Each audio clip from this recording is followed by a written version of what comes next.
अस्सलाम वालेकुम टू आल संगत क्या हाल है जनाब। ठीक ठाक हो? उम्मीद करें सारे बिरा ठीक ठाक कैसे जेड़े बिरा न्यू हैं तो मारो सब्सक्राइब तो शुरू करें आज दी मज़ेदार वीडियो।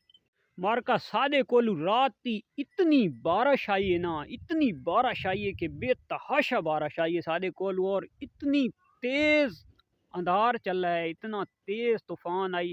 अल्लाह पाक माफ़ करे इन्होंने जनाब। हूँ सवेरे सवेरे पाए खुश्क चारे दियाँ इ'यै तो मुहब्बत होंदियां ते इ'यै लज़्ज़त होंदियां ते इ'यै चस्सां होंदियां कि ठंड दे विच ओका शुरू पै गई ना खुश्क चारा ते माशाअल्लाह ओका बेतहाशा शौक नाल खानियां पईयां।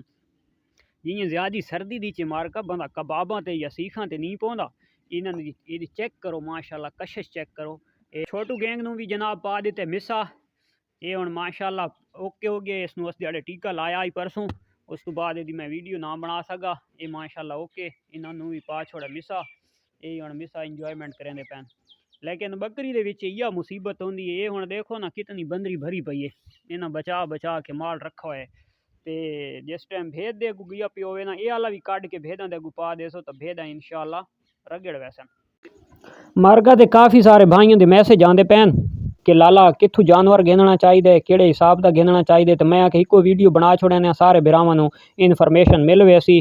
तो मेरी वीडियो बनाने का मकसद ये है कि सारे भरावां अच्छा माल गिन गिनन, उन्होंने पहचान थी वजे भाई कित्थों गिनना है, किहड़े हिसाब का गिनना है। तो हर बंदा कोशिश करे सी कि ज़्यादा जानवर गिनने वास्ते मंडी उत्ते वैसी वो इलाकों के घट फिर सी। तो मंडी के वंज के कोई भरा अगर व्यापारी सुनता पे तो व्यापारी मेहरबानी कराए मेरे खिलाफ न थी वाए, लेकिन गल करने का मेरा मकसद ये है कि व्यापारी दी और शौकीन दी मैं पहचान आगाह करेंदा पिया न्यू फार्मर वास्ते।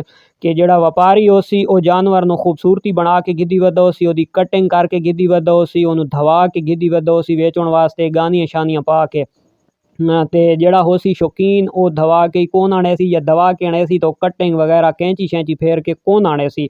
तो न्यू फार्मर भरा उस मेले जानवर आले कोल वैसो वो जानवर तुहानू सस्ता भी मिल सी। दूजे नंबर दे उत्ते तुहानू ये इन्फॉर्मेशन मिल वैसी, ओदे कोल पुछ गिनसो भाई ये पिछू जुड़वा चे या सिंगल दे विच केड़ी जगह तू आए या कित्थों दा है ते केड़ी जगह दा माल है, इना पिछू माँ प्यू चंगा है, घर दा है, बाहर दा है, के हिसाब है, इसका मिल्क कितना है, या बच्चे यानी कि जेड़ी मादियां ये बच्चे आप पलेनियां या नहीं पलेनियां। तो जेड़ा व्यापारी है तो व्यापारी कोलू तुहानू ये इन्फॉर्मेशन नहीं मिलने वाली, क्योंकि व्यापारी कोलू बेकार तो बेकार माल चाई खलोतो सी। ओनू डाडा दवा दवो कि जिस टाइम तुसां वैसो ता उस तुहानू बड़े बड़े सब्ज बाग भी दिखा देवणे, बड़े चंगी जात हुआ है, बड़ा ज़बरदस्त चीज़ है। ते तुसां भाज के पैसे भी बाहर आसो ते नुकसान भी कर आसो। हल्के जेड़ा न्यू फार्मर जेड़े भाई हैं सादे खासकर शहरी शहर आले या न्यू फार्मर हैं तो उन्होंने पहचान नहीं है। तो उन्हें जिस टाइम मंडी दी वंजना है ना ते चंगियां चीज़ां खलोतियां होसन और मैलियां होसन, और जड़ियाँ नॉर्मल चीज़ां होसन माड़ियां चीज़ां होसन तो वो धवा धवो के जिस टाइम व्यापारी गिद्दी खलोता हो सी। तो न्यू फार्मर वो धाती धोती वाले पास भज के वैसी कटिंग शटिंग दाढ़ी हो सी, वो खूबसूरत ज़्यादा लगती खलोती हो सी। तो न्यू फार्मर भज के वैसी उस जनाब जड़ा धाता धोता जानवर खलोता हो सी तो वो उत्थे रगड़ा वैसी शोदा। तो तुसां कोशिश ये करनी है कि मेरा वीडियो बनाने का मकसद है कि मेरा कोई बिरा मेरी वीडियो सुन के वने तो वो घाटा ना खावे, नुकसान ना करे। तो वो यानी कि शौकीन हजरात जड़ा उत्थे खलोता हो सी या कोई रेवड़ वाला बंदा उत्थे वेचण आए वदे होसन तो उन्हां कोल जानवर मैले होसन, क्वालिटी दी चीज़ अच्छे होसन। उन्हां कोल मालूमात घिन के ते अपने हर इलाके दा जेड़े इलाके दा तुसां शौक करना चाहते हो तो तुसां शौक करो तो इंशाअल्लाह अल्लाह दी ज़ात तुहानू घाटा न देसी। और दूसरे नंबर दे उत्ते ये करना है कि ज़्यादातर तुसां माल जेड़ा घिनना है, जेड़े तुसां जानवर घिनने तो वो तुसां शौकीन कोल घिनना है, व्यापारी कोल कम घिनना है। ते लाजमी गल है सारा तुसां शौकीन आला तो तुहाडे कोल माल पूरा नहीं थी होने लगा, कोई व्यापारी कोल घिनना पोसी। तो लेकिन व्यापारी कोल भी देख भाल के जानवर लवा घिनना है, बुढ़े जानवर तो बचना है ते खूबसूरत जानवर घिनना है। और दूसरे नंबर ते एक होर गल जड़ी अहम गल है कि तुसां नॉर्मल जानवर गिनने तो तुसां ब्रीडर अच्छा ए जमा क्वालिटी वाला गिनना है। अगर कोई बंदा 6 जानवरों का शौक करेंदा पिए तो उस 5 जानवर नॉर्मल गिने, एक जानवर अच्छा गिने, एक मादी अच्छी गिने। लाजमी गल है खुराक अच्छी होवे तो तले ज़मीन भी अच्छी होनी चाहिए है।